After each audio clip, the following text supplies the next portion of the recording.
Salam sejahtera bagi para pemirsa sekalian. Kita bertemu kembali di episode kelima dari pelajaran Sekolah Sabat dalam kuartal kedua tahun 2022 yang dipersembahkan oleh Gereja Masih Advent hari ke-7. Kita masih membahas mengenai kisah-kisah yang ada dalam kitab Kejadian. Banyak hal yang sudah kita lihat, walaupun semuanya berbau historis, tetapi banyak pelajaran dan relevansi yang bisa kita gali melalui pelajaran-pelajaran tersebut. Dan sekarang kita akan move on, kita akan berpindah dari cerita air bah. Dari Nuh, kita akan memiliki fokus kepada ketiga putranya, Sem, Ham, dan Yafet, di mana dari ketiga para pria ini, bangsa-bangsa dunia dibentuk, dan apa kaitannya dengan kita sekarang yang hidup di akhir zaman ini. Untuk membahas episode kali ini, kita kehadiran dua narasumber yang tidak asing lagi. Pertama, Pendeta Sony Situmorang dari Uni Indonesia Kawasan Barat sebagai Direktur Komunikasi, dan juga Direktur Komunikasi Daerah Sumatera Utara, Pendeta Rudi Anjaya Purba. Shalom Bapak Pendeta sekalian, selamat datang. Shalom, Tuhan memberkati. Tuhan memberkati kita juga. Senang sekali bisa ketemu dengan Pendeta Purba untuk yang kedua kalinya di Sekolah Sabat ini. Dan saya mau bertanya mengenai semua bangsa dan juga Babel. Ini kan erat dengan cerita Menara Babel dan juga bahasa-bahasa yang Tuhan kacaukan di saat itu. Kira-kira ada tidak bahasa di dunia yang ingin sekali pendeta kuasai dengan maksud tertentu gitu ya? Saya boleh mulai dari Pendeta Purba terlebih dahulu. Baik, para pemirsa dimanapun berada dalam diskusi Sekolah Sabat ini, kita masuk dalam pelajaran yang kelima, semua bangsa dan Babel. Sesuai dengan pertanyaan tadi, bahasa. Tentu kita ingin menguasai semua bahasa. Ya, kita sudah punya bahasa pemersatu, bahasa internasional, bahasa Inggris. Ketika ditanya kepada saya, karena saya melayani daerah Sumatera Utara, saya ingin menguasai bahasa-bahasa yang ada di Sumatera Utara ini dalam menjangkau masyarakat untuk menyampaikan pekabaran Injil. Ya, firman Tuhan mungkin dengan bahasa ini bisa semakin apa? Kita bisa semakin bisa dekat, saling memahami satu dengan yang lain. Terima kasih. Oke, jadi lokal, tapi untuk mendukung misi di Sumatera Utara gitu, Pendeta ya. Terima kasih. Ya benar. Sekali. Kalau dari Pendeta Sony Situmorang, ada bahasa yang ingin dipelajari untuk apa, Pendeta? Baik, biasanya mahasiswa kependetaan sedikit banyak tahu 3 bahasa lah, Inggris, Ibrani, dan Yunani. Kalau saya ditanya apakah bahasa saya kuasai, saya mau belajar bahasa Arab.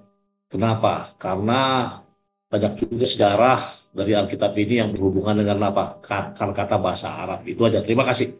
Wah, menarik ini ya. Kalau bisa teologi ada pelajaran bahasa Arab lebih menantang lagi. Ini pendeta-pendeta jago bahasa berarti ya dari segi teologinya. Pemirsa sekalian, saya akan bacakan ayat hafalan atau ayat inti dari diskusi kita kali ini. Terdapat di dalam Kejadian 11 ayat 9. Itulah sebabnya sampai sekarang nama kota itu disebut Babel, karena disitulah dikacau balaukan Tuhan bahasa seluruh bumi, dan dari situlah mereka diserahkan Tuhan ke seluruh bumi. Untuk membuka, saya boleh minta kesediaan Pendeta Purba untuk berdoa bagi kita. Kita berdoa. Tuhan Allah Bapa yang kami sembah, pencipta langit dan bumi beserta segala isinya. Kembali kami bertemu Tuhan dalam sesi diskusi Sekolah Sabat pada hari yang berbahagia ini. Kami akan membahas pelajaran yang kelima, berjudul Semua Bangsa dan Babel. Biarlah urapi kami dengan Roh Kudus-Mu Tuhan, para narasumber, dan seluruh pemirsa yang mendengarkannya, supaya kami dikuatkan, kami terberkati, kami semakin merasakan kasih Tuhan di dalam kehidupan kami. Terima kasih Bapa, terpujilah Engkau, semuanya kami serahkan dalam tangan-Mu. Dalam nama Yesus Kristus kami berdoa. Amin. Amin, terima kasih. Ketika mendengar kata Sem, Ham, dan Yafet, mungkin beberapa dari kita akan berpikir, oh itu katanya nenek moyang dari suku yang berkulit hitam. Ini nenek moyang dari suku yang berkulit Kaukasia gitu, atau ras Kaukasia. Ada juga inilah nenek moyang orang Asia dan lain-lain. Sangat seru, sangat saintifik dan historis gitu ya. Tapi di sini kita mau melihat bagaimana kejadian yang sama terulang lagi seperti di air bah. Ketika rencana Tuhan diganggu oleh manusia, maka ada penghakiman, tapi di atas semua itu ada kelepasan dari kejahatan manusia yang Tuhan bagikan, dan akhirnya kejahatan itu diubah menjadi kebaikan oleh Tuhan itu sendiri. Dengan topik yang berulang, kita akan melihat peristiwa yang berbeda, dan kali ini adalah peristiwa Menara Babel yang bisa kita lihat ceritanya di Kejadian 11 dan 12. Dan ini akan menjadi latar belakang dari keturunan Abraham dan juga asal muasal tanah perjanjian, yaitu Kanaan. Seperti itu ya. Dan kisah sebelum Menara Babel, kisahnya ini diawali, kita pindah ke hari Minggu dengan judul Kutukan Ham.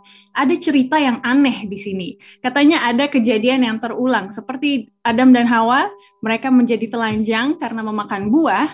Akhirnya, Nuh juga terjadi hal yang sama. Nuh menjadi telanjang setelah memakan buah yang difermentasi alias anggur, seperti itu ya. Dan Pendeta Purba boleh bawa kita ke cerita ini, apa yang mau disampaikan ataupun pentingnya kita melihat sejarah berulang dan akhirnya ujung-ujungnya jadi kita gitu sekarang ya. Silakan Pendeta. Baik, terima kasih. Dalam pelajaran sekolah sahabat kita ini, ya sebagaimana waktu zaman Nuh. Ya, zaman Nuh ini, Nuh dia minum anggur. Tapi anggur yang sudah difermentasi. Saat itu dia mabuk sehingga dia telanjang. Anak-anaknya Ham, Sem, Yafet. Ya. Anaknya Ham pada saat itu mengolok-olok ayahnya. Ya, menertawakan dia. Yang seharusnya dia menutupi ketelanjangan daripada orang tuanya, ayahnya. Tetapi dia tidak lakukan itu. Berbeda, Sem dan Yafet berusaha menutupi ketelanjangan daripada ayahnya Nuh. Apa yang dapat kita pelajari di sini? Nuh saat itu dia minum anggur yang sudah difermentasi. Ya, sebenarnya ini juga salah, tidak berkenan di hadapan Tuhan. Tapi dalam pelajaran kita di sini, bagaimana respon anak-anak daripada Nuh terhadap orang tua mereka, sehingga itu membawa pengaruh kepada generasi, ya generasi berikutnya, Ham, Sem, dan Yafet. Oleh karena Ham di sini dia mengolok-olok daripada Nuh ayahnya, sehingga dia menjadi terkutuk. Sem dan Yafet diberkati karena dia berusaha untuk apa? Untuk menutupi ketelanjangan daripada ayah mereka, Nuh pada saat itu. Jadi inilah yang menjadi satu pelajaran juga, ini mengenai rasa hormat. Jadi hubungannya bagaimana kita menghormati orang tua kita. Seharusnya Ham di situ dia bisa menjaga nama baik, menutupi kemaluan atau pelanggaran atau kesalahan daripada orang tuanya. Jadi kita juga perlu menghormati orang tua kita, karena itu juga adalah hukum yang kelima dari Keluaran pasal yang ke-20. Hormatilah ayahmu dan orang tuamu supaya lanjut umurmu di tanah yang diberikan Tuhan kepadamu. Terima kasih. Terima kasih Pendeta sudah dikaitkan dengan implikasinya di zaman ini bagi kita ya, nilai-nilai moral yang harus kita tegakkan juga. Dan banyak pelajaran moral yang bisa kita dapatkan di sini. Yang pertama mengenai pengendalian diri tentunya ya, itu yang terulang dari Adam, Hawa, dan juga kepada Nuh. Lalu ada juga pelajaran bahwa aib keluarga itu jangan diciptakan kepada orang lain gitu ya, seperti yang dilakukan oleh Ham, tapi boleh dikerjakan bersama untuk kebaikan keluarga tersebut. Nah, lalu kita pindah ke berikutnya. Pendeta Sony Situmorang, bagaimana kadang cerita-cerita di Alkitab untuk adanya penyebaran kebaikan Tuhan itu dimulai dengan kisah-kisah yang aneh atau kisah-kisah yang menyakitkan, menyedihkan kayak air bah gitu ya. Ternyata supaya orang menyebar kemana-mana melalui HAM juga dan lain-lain. Apa yang mau pendeta tekankan di sini mengenai perluasan perjanjian Allah ke semua bangsa melalui hal-hal atau peristiwa-peristiwa yang mungkin manusia lihat aneh ataupun janggal gitu ya. Silakan pendeta. Yang saya mau bawa adalah ketelanjangan manusia di Taman Eden, ketelanjangan manusia pada kisah ini membawa kita kepada keselamatan. Kenapa saya katakan begitu, Ivy dan juga Pastor Purba? Nah, saya tidak tahu apakah ini memang karena dia kehilangan pengendalian diri atau udah begitu jalan ceritanya. Namun, saya lihat di paragraf kedua ada satu keistimewaan. Dia bikin paralel 3 manusia yang telanjang. Pertama siapa itu? Adam, dia telanjang. Pertama Adam, dia menjadi telanjang oleh karena dia melakukan dosa. Hawa juga demikian. Nah, di pelajaran ini dikatakan paragraf kedua, Nuh menuruti keinginannya, kemudian kehilangan kendali diri dan melanjangi dirinya sendiri. Namun ketika mereka telanjang seperti yang saya sudah dibahas tadi, maka rupanya karena telanjang ini membuat ada pribadi yang terkutuk. Tadi siapa? Ham. Oke, Ham ya. Ham. Orang melihat mungkin Ham inilah orang apa? Orang yang paling malang, sehingga keturunannya menjadi orang yang paling hitam. Kemudian Sem, orang yang di tengah-tengah, sehingga keturunannya siapa? Kita orang-orang Asia ya. Atau Yafet, orang yang paling diberkati, paling sedikit dosanya, sehingga keturunannya orang-orang bule. Contoh. Namun yang saya lihat dalam pelajaran ini, paragraf terakhir bagian bawah, kutukan Ham pada kenyataannya akan menjadi berkah bagi semua bangsa.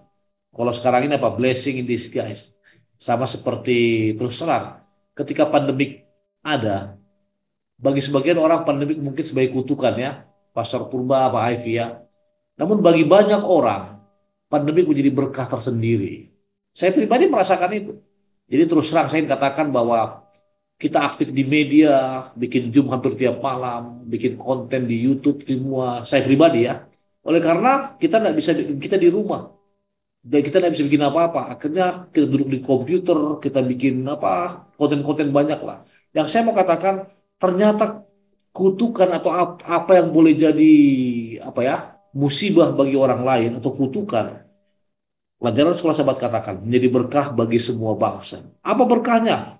Dikatakan di sini berkah bagi semua bangsa termasuk keturunan Ham dan Kanaan mana saja yang menerima keselamatan ditawarkan kepada manusia. Berkahnya apa? Tuhan semakin terlihat mengasihi manusia dari kacamata kita. Yaitu apa? Sehingga dia kalau mungkin Ivy atau Pastor Purba seperti ini mungkin udah titik klimaks itu marah sekali. Namun inilah Tuhan itu. Dia semakin terlihat menunjukkan kasih karunia-Nya, menunjukkan kesabarannya. Bahkan dia apa dikatakan di sini, dia mempersiapkan apa? Satu janji bahkan jalan untuk katakan Mesias yang akan membesar. Dikatakan Yafet di kemah-kemah Sem. Inilah kiasan nubuatan. Intinya apa? Keselamatan itu diberikan kepada manusia sejak peristiwa-peristiwa ini. Kalau Ivy mungkin sebagai orang tua nanti atau Pastor Purba, berapa kali kita bisa maafkan Pastor Purba kalau sama anak? Yang pertama masih kita oke lah ya. Yang kedua masih oke ya. Yang ketiga bagaimana Pastor Purba?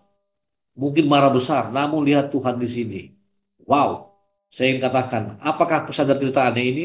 Cerita ini merupakan blessing in disguise ya, di balik musibah, di balik ketidakberuntungan ada apa? Ada berkat tersendiri. Dan itu bisa kita dapati dan kita pelajari dari pelajaran hari Minggu. Terima kasih, Ivy. Yes, betul sekali. Terima kasih. Jadi pengadaan ras-ras yang berbeda itu Tuhan tidak maksudkan untuk membeda-bedakan ciptaannya, tetapi malah supaya berkatnya bisa lebih luas tersebar gitu ya di dalam ras-ras tersebut. Itu betapa indahnya dan semoga itu menjadi kekuatan kepada kita sekarang untuk tidak rasis dan lain-lain gitu ya, karena berkat ini harus tersebar kemana-mana. Kita lanjut ke hari Senin dengan topik silsilah kejadian. Setelah cerita yang aneh tersebut, firman Tuhan melanjutkannya dengan silsilah kejadian, dan sekarang kita sudah ada di pelajaran kelima. Kita sudah mengenal semua karakter yang ada di silsilah tersebut ya. Dari Adam, lalu ke Lamek, ke Nuh, ke Sem, Ham, dan Yafet sekarang. Nah, pertanyaannya simple, Pendeta Purba. Apa sih maksud dan juga tujuan Tuhan ketika memasukkan silsilah di dalam kitab suci? Karena banyak orang ketika membaca kitab Tawarik misalnya gitu ya, di skip tuh pendeta karena ini cuma nama-nama orang aja. Apa pelajaran rohani yang bisa saya ambil di sini? Silakan. Baik. Di dalam Alkitab itu banyak sekali tuh silsilah ya. Dan itu sangat penting. Mungkin di berbagai budaya juga ada yang menekankan silsilah ini sangat penting. Kalau orang Batak itu, wah ini silsilah sangat penting. Generasi keberapa dia, ya. Baik, dalam pelajaran sekolah sahabat kita, silsilah Alkitab itu memiliki 3 fungsi. Yang pertama, menekankan sifat historis dari peristiwa-peristiwa Alkitabiah yang terkait dengan orang-orang yang nyata, yang hidup dan mati, serta yang hari-harinya dihitung dengan tepat. Kemudian yang kedua, menunjukkan kontinuitas penulis dari zaman kuno hingga kontemporer yang membangun hubungan yang jelas dengan masa lalu hingga masa kini, ya. Kemudian yang ketiga, ini mengingatkan kita pada kerapuhan manusia dan efek tragis dari kutukan dosa dan akibatnya yang mematikan pada semua generasi setelahnya. Jadi, apa yang dilakukan oleh generasi terdahulu, kalau kita baca di sini adalah para bangsa-bangsa, umat-umat Tuhan, atau para nabi, atau ya termasuk dalam orang-orang yang tidak setia ini, menjadi satu pelajaran bagi generasi berikutnya. Kenapa Tuhan kacaukan ya bangsa-bangsa ketika mereka membangun menara Babel itu, ya, Tuhan kacaukan karena mereka ingin ingin sama menjadi seperti Allah. Jadi ini menjadi satu pelajaran bagi generasi berikutnya supaya jangan terulang kembali. Jadi hukuman atau penghakiman yang diberikan Tuhan kepada mereka-mereka yang menentang Tuhan atau yang tidak setia kepada Tuhan, itu menjadi satu pelajaran bagi generasi berikutnya agar jangan terulang kembali. Terima kasih, Ivy. Amin. Kita penting ya belajar dari sejarah supaya tidak terulang kembali. Betul sekali. Dan kalau saya lihat di sini ada efek historis terhadap iman. Dengan arti kata, ini bagaimana pendapat Pendeta Sony Situmorang ya? Apa gunanya bagi saya mengetahui bahwa, kakek saya emang dari dulu sudah percaya kepada Tuhan, atau kakek saya dari dulu tidak percaya kepada Tuhan. Apa itu efeknya bagi keimanan saya sekarang ini? Wow, sangat signifikan efeknya ya. Nah, ketika penulis pelajaran bernama Jacques ini, seorang ahli bahasa linguistik dalam Perjanjian Lama, membuat ini memang sama seperti tadi kita juga bingung apa keuntungannya, benefitnya kita belajar ini. Namun, Ivy sudah buka, apakah ada hubungannya silsilah dengan iman? Sangat ada.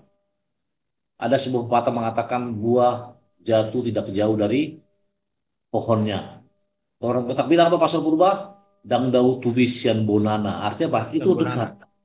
Ketika kita mengetahui silsilah ini, maka kita akan boleh melihat masa lalu kita.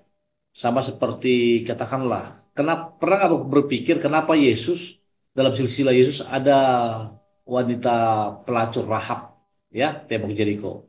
Dalam silsilah Yesus ada juga nama-nama yang yang secara iman, secara pekerjaan, profesi kurang bagus. Tapi itulah kembali ke yang tadi, Tuhan atau Yesus ingin menjangkau semua lapisan. Tidak ada perbedaan ras, sosial, siapa yang ikut dia. Lalu apakah ada hubungan dengan iman? Coba lihat pada paragraf terakhir.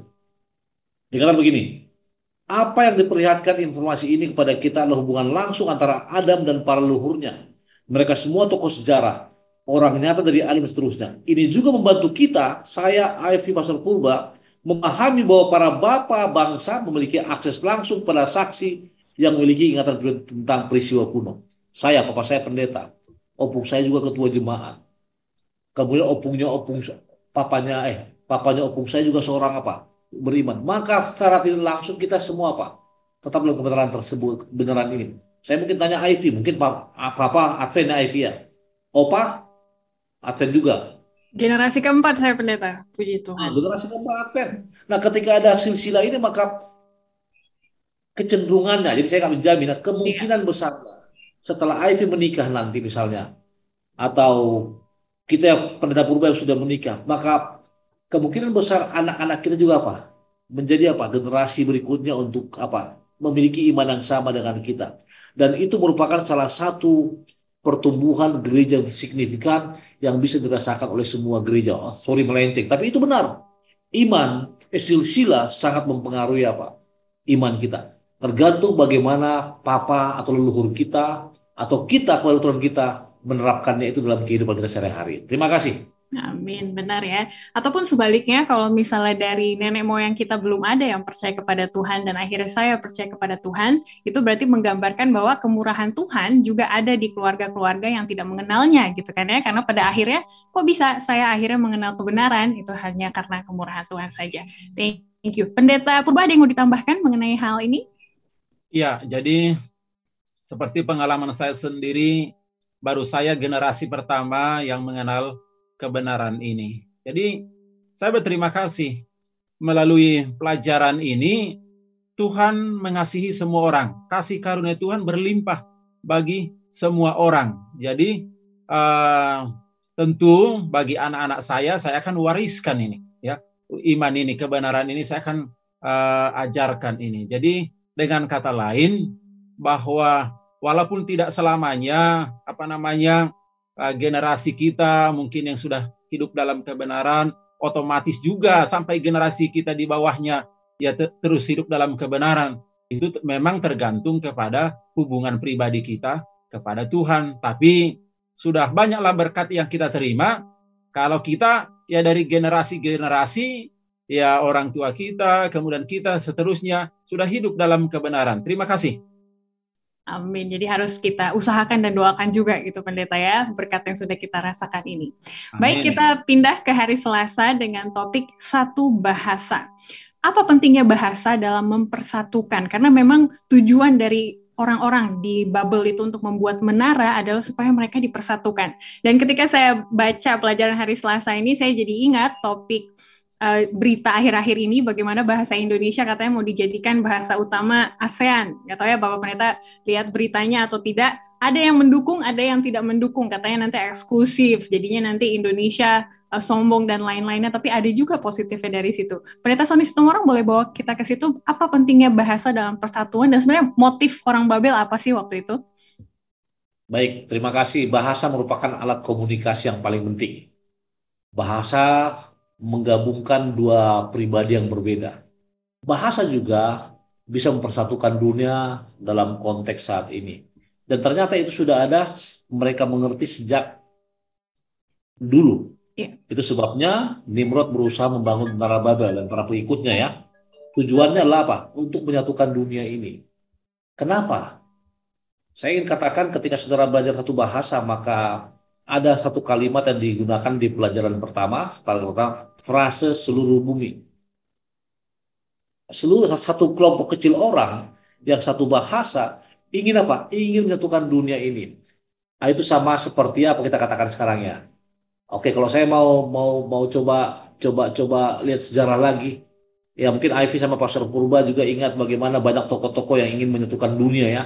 Yes. Dengan apa kekuatan militernya, katakanlah Napoleon Bonaparte, Alexander Agung, bahkan terakhir apa dari Rusia dulu. Artinya mereka berusaha menyatukan dunia. Tapi ingat, Tuhan pencipta memiliki alam semesta. Apapun yang kita buat, itu bergantung kepada Tuhan. Namun, karena pertanyaannya bagaimana bahasa ini, saya singkatnya katakan, bahasa merupakan satu wadah, atau kita katakan apa ya, alat yang paling penting untuk menyatukan orang yang tidak sepakat menjadi sepakat. Orang yang berbeda menjadi sama. Namun bahasa juga harus digunakan secara baik. Terima kasih. Amin. Jadi bahasa itu powerful ya, berkuasa. Dan kita lihat kuasanya adalah berdasarkan motif. motif dari orang Babel adalah marilah kita cari nama. Nah, ini saya mau hubungkan dengan pertanyaan pertama di hari Jumat, dan yang tadi pendeta sudah singgung mengenai Napoleon Bonaparte dan lain-lain.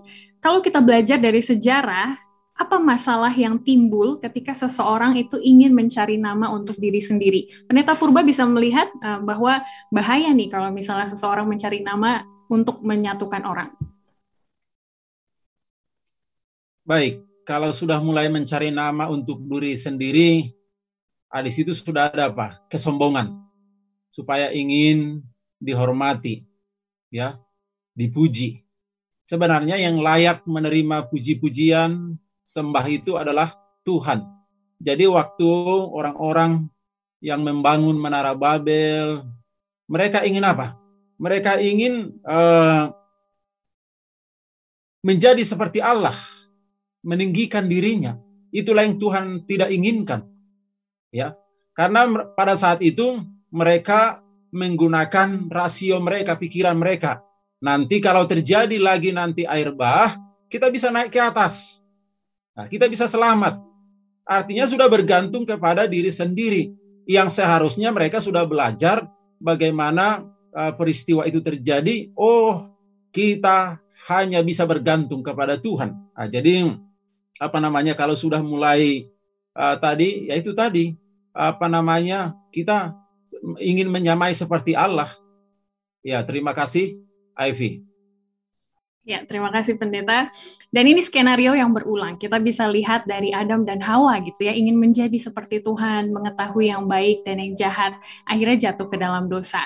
Diulang lagi di Menara Babel ini, dan saya mau tantang kepada para pemirsa sekalian di diskusi UKSS masing-masing, kira-kira hal apa sih yang kita praktikkan sekarang ini, ambisi, motif kita, yang jangan-jangan tanpa kita sadari itu ingin mencari nama buat diri sendiri, ingin menjadi Tuhan. Dan mari kita renungkan dan diskusikan itu bersama. Kita akan lanjut ke hari Rabu sekarang dengan topik baiklah kita turun. Ini ada kesan ya, Pendeta Sony Situmorang, kalau manusia tidak bisa ke atas, lalu Tuhan tahan gitu ya, karena mereka tidak boleh menyamai Tuhan. Tapi kesannya kalau sudah ada masalah di bawah, baru Tuhan turun gitu ya, sama seperti air bah gitu. Kalau udah ada kehancuran dan lain-lain, baru Tuhan turun tangan.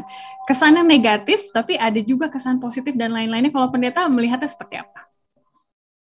Baik, terima kasih. Sebelum ke sana, tadi lupa saya mau sampaikan, Iris. Ya, boleh. Konsep Menara Babel ini juga yang mungkin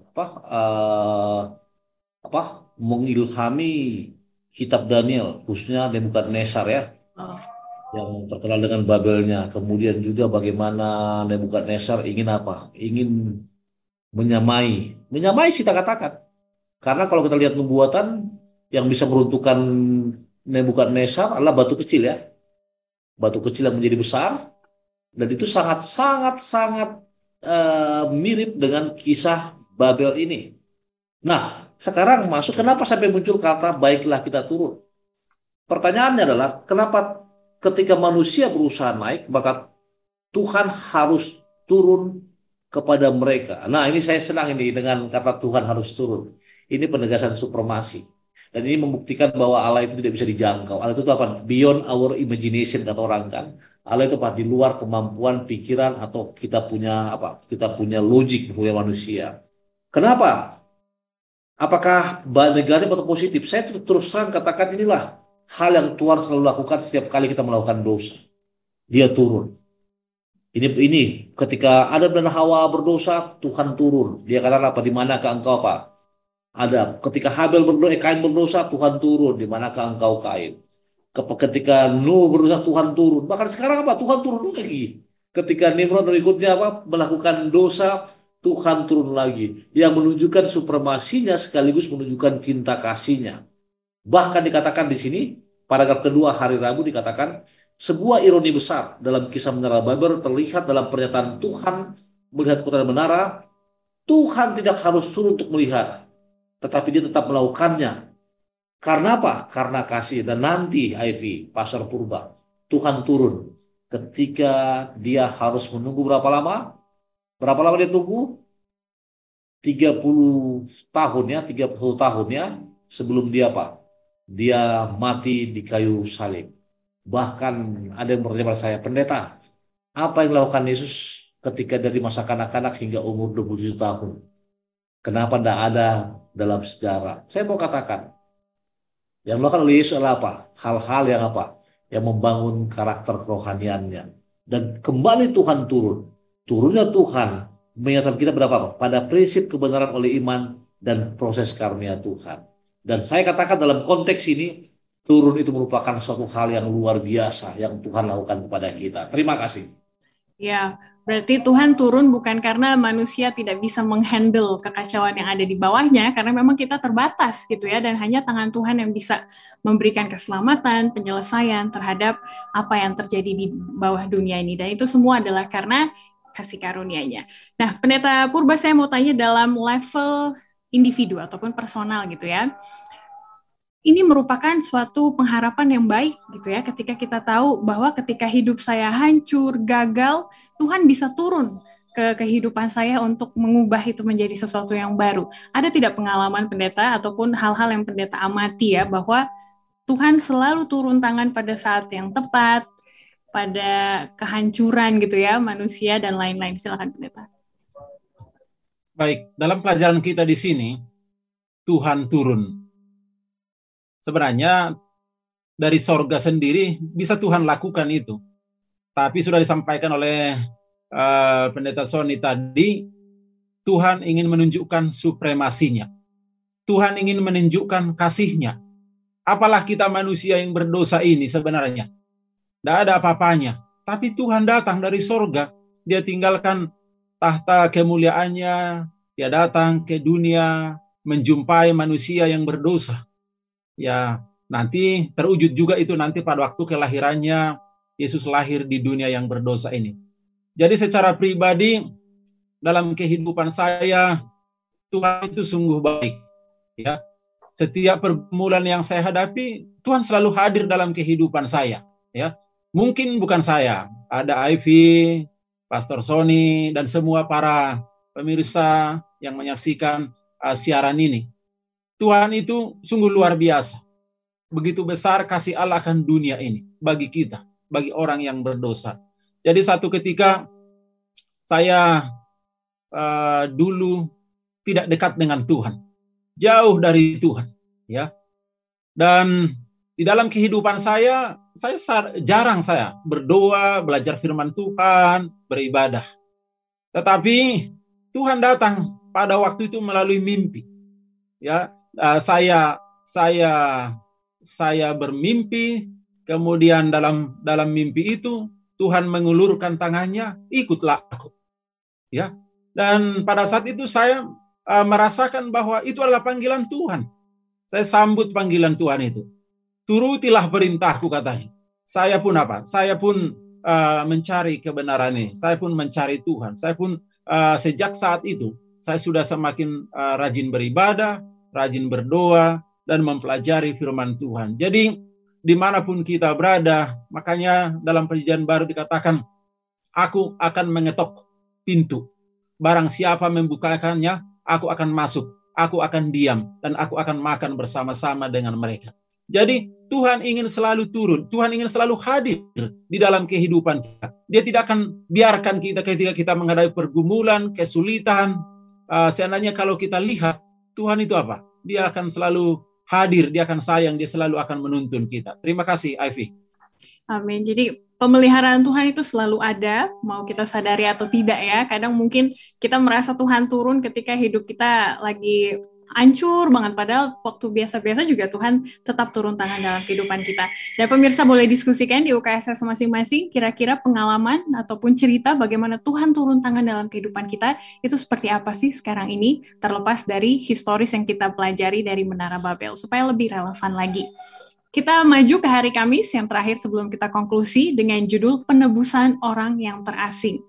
Di Alkitab ada beberapa cerita di mana Tuhan membubarkan atau menyerahkan orang-orang, dan itu ternyata untuk tujuan-tujuan yang mulia dan baik. Contohnya di Menara Babel, atau nanti Abraham juga Tuhan suruh pindah ke tempat lain. Apa sih yang mau dicapai Pendeta Sony Situmorang ketika Tuhan ini memindahkan orang, menyerahkan orang, membubarkan sesuatu? Apa yang mau Tuhan capai? Nah, ketika kita tanya apa yang mau Tuhan capai, saya juga bingung. Karena yang ditanya apa yang Tuhan capai, apa yang Tuhan mau. Namun Alkitab menjelaskan atau mengindikasikan bahwa Tuhan itu mengasihi seluruh dunia ini. Alkitab menjelaskan bahwa Tuhan tidak memandang suku, bangsa atau agama. Hal yang paling unik tadi yang kita ingat ya, Sem, Ham, dan Yafet ya.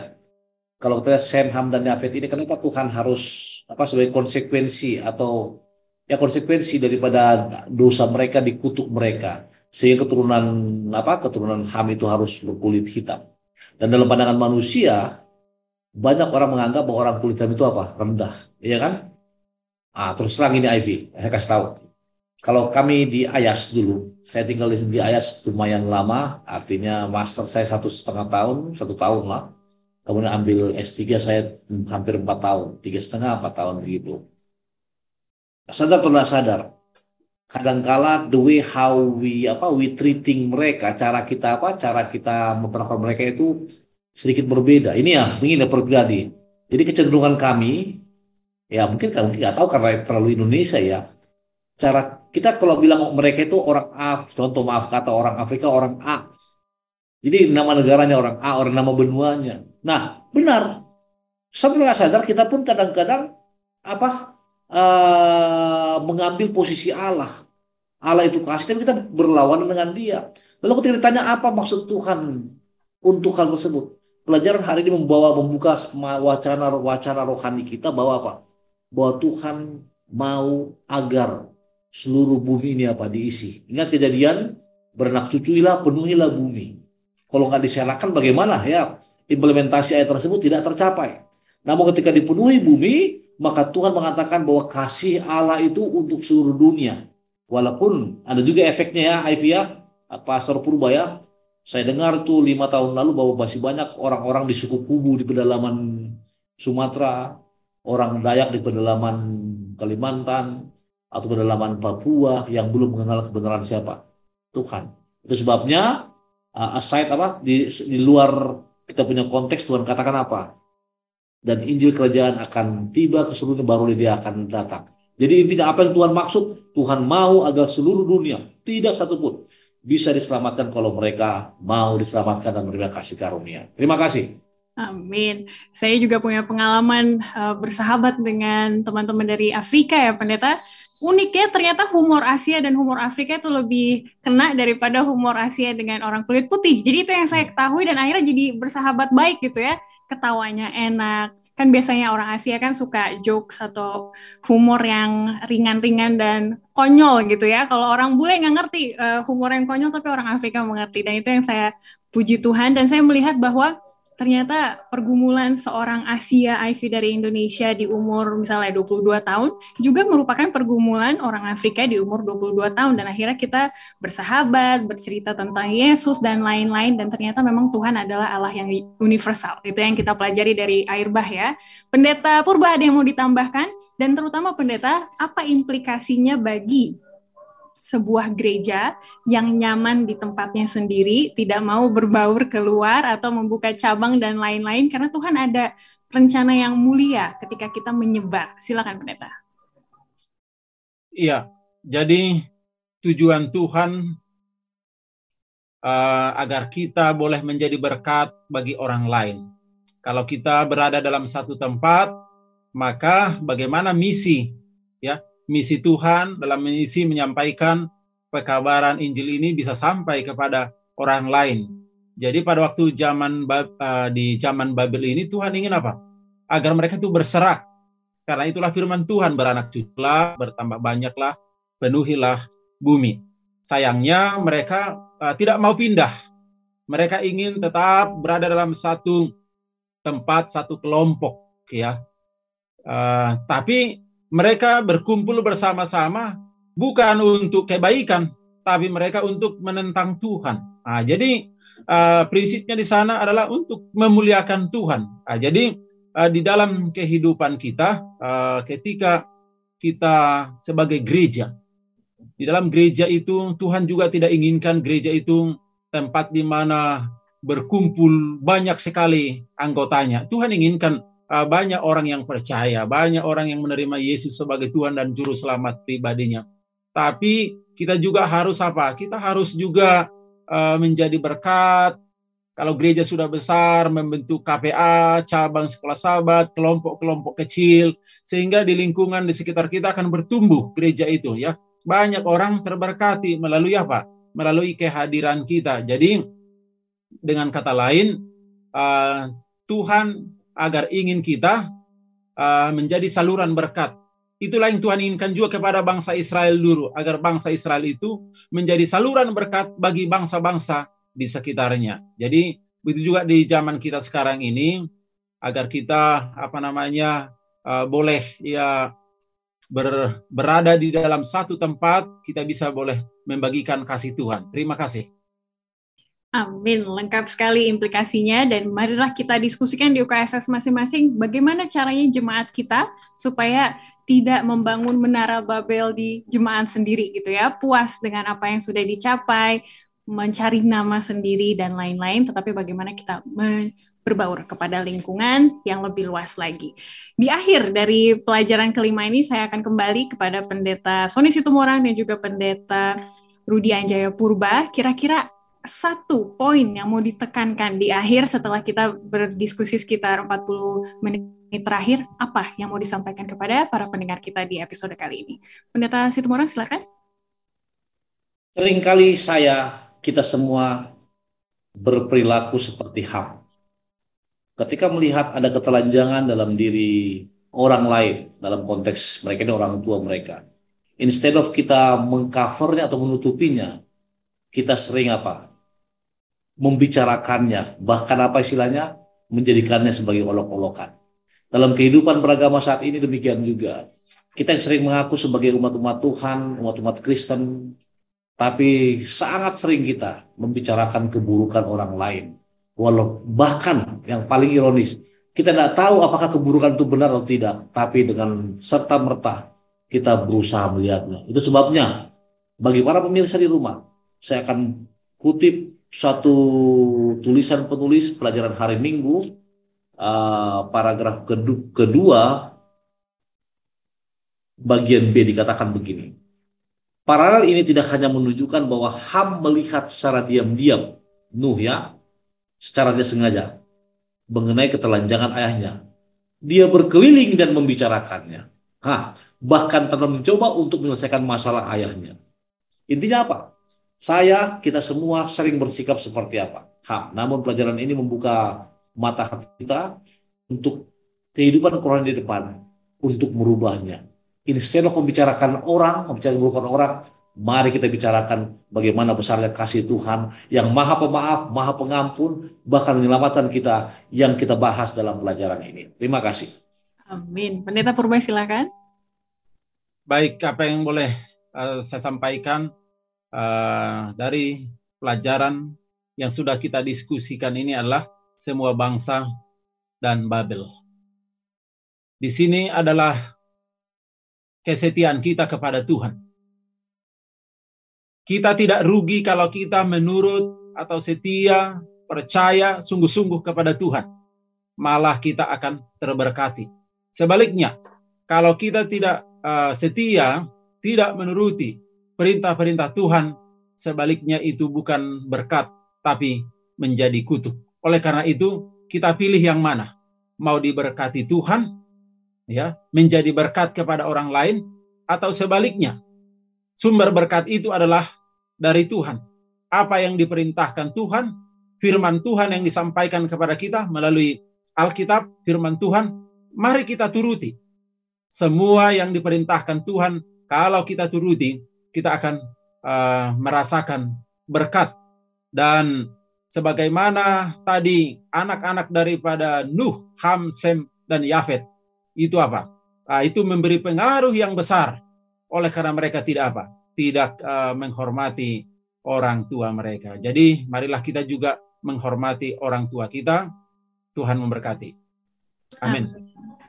Dan bagi saya pribadi, saya sangat dikuatkan dengan fakta bahwa Tuhan mampu mengubah kejahatan menjadi kebaikan, gitu ya, terlepas dari kesulitan, kegagalan, ataupun ketidaknyamanan karena ada perubahan, apakah itu perubahan lokasi, perubahan pekerjaan, dan lain-lain, tapi Tuhan bisa memberikan yang baik dari semua ketidaknyamanan tersebut. Saya minta kesediaan Pendeta Sony Situmorang untuk berdoa bagi pemirsa kita kali ini. Baik, kita berdoa. Tuhan Allah Bapa Semawi, terima kasih Tuhan karena pelajaran yang indah, di mana kami dibuka mata kami untuk melihat bagaimana besarnya kasih-Mu kepada manusia. Kami juga semakin dikuatkan Tuhan ketika Engkau menunjukkan kepada kami satu pelajaran yang indah untuk mengasihi sesama kami. Sehingga pelajaran sekolah sahabat ini akan boleh kami patri dalam jiwa kami paku dalam hati kami, dan kami boleh implementasikan dan realisasikan dalam kehidupan kami sehari-hari. Berkati hamba-Mu, Pendeta Purba, Ivy, dan juga Daniel di belakang layar. Berkati semua pemirsa yang melihat acara ini. Berikan berkat Tuhan bagi mereka semua. Dengarkan doa kami yang sederhana ini, dalam Yesus kami berdoa. Amin. Amin. Terima kasih para pemirsa untuk kebersamaan dan juga dukungannya selama ini. Kami tetap mengundang pertanyaan, pendapat, dan juga komen lainnya di bawah ini, dan kami akan bahas di episode mendatang. Terima kasih sekali lagi kepada Pendeta Purba dan Pendeta Situmorang. Tuhan memberkati pelayanannya di tempat masing-masing. Sampai kita ketemu di episode berikutnya. Tuhan memberkati kita semua.